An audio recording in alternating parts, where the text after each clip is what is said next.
আল্লাহ বললেন আফালা ইয়ানজুরুনা ইলাল ইবিলি কাইফা খুলিকাত, উটকে কিভাবে আমি তৈরি করলাম এটা একটু দেখতে পারে না ওরা? আরে উটের দিকে তাকালেই তো ওরা উটের মালিক আমি আল্লাহরে খুঁজে পাবে। উটের কথা আল্লাহ কেন বললেন? উট হচ্ছে এমন আজীব একটা প্রাণী যেটা প্রাণী বিজ্ঞানীদেরকে হয়রান করে দিয়েছে। আল্লাহু আকবার, আপনি অবাক হবেন উটের যে ফিচার আল্লাহ তাআলা দিয়েছেন। মক্কার লোকেরা উটের গোশত খাইতো, উটের দুধ খাইতো, উটের চামড়া দিয়ে দ্য ফাইনেস্ট লেদার তারা বানাতো, উটের উপর মাল নিয়ে বোঝাই করে এক প্রান্ত থেকে আরেক প্রান্তে পাড়ি দিত, নিজেরা উটের উপর রাইডিং করতো। এবং উট হচ্ছে এমন প্রাণী যেটা একসাথে 1 মাস না খেয়ে বেঁচে থাকতে পারে। 1 মাস পানিও খাওয়া লাগবে না, খাবারও খাওয়া লাগবে না। প্রাপ্তবয়স্ক একটা উট একসাথে 200 লিটার পানি খেয়ে ফেলতে পারে।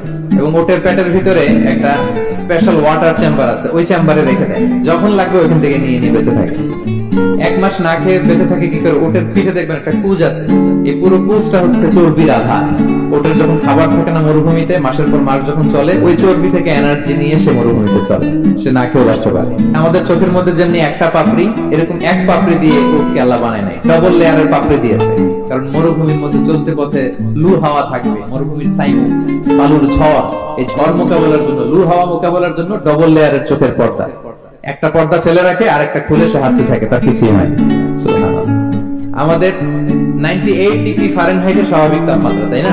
99 ডিগ্রি হলে আমাদের জ্বর, 100 ডিগ্রি হলে জ্বর, 101, 2 সর্বোচ্চ আমরা সহ্য করতে পারি। এর বেশি যদি হয় 103 ডিগ্রি হলে বেহুশ হয়ে যায় মানুষ। 4 ডিগ্রি হলে আমাদের দেহের ভেতরে যে কোষগুলো আছে এগুলো মরে যায়। কিন্তু একটা উট মরুভূমির তাপমাত্রায় প্রতিদিন 104 ডিগ্রি 5 ডিগ্রি তাপমাত্রা সহ্য করে খুব স্বাভাবিক উট চলতে পারে, তার কিছুই হয় না।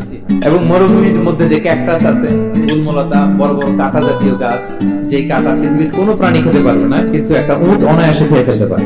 উটের জিহ্বাকে এবং পাকস্থলীকে আল্লাহ এমন স্পেশালি মেড করেছেন, যত কাঁটা দিবেন খেয়ে সাবার ওর কিছুই হয় না।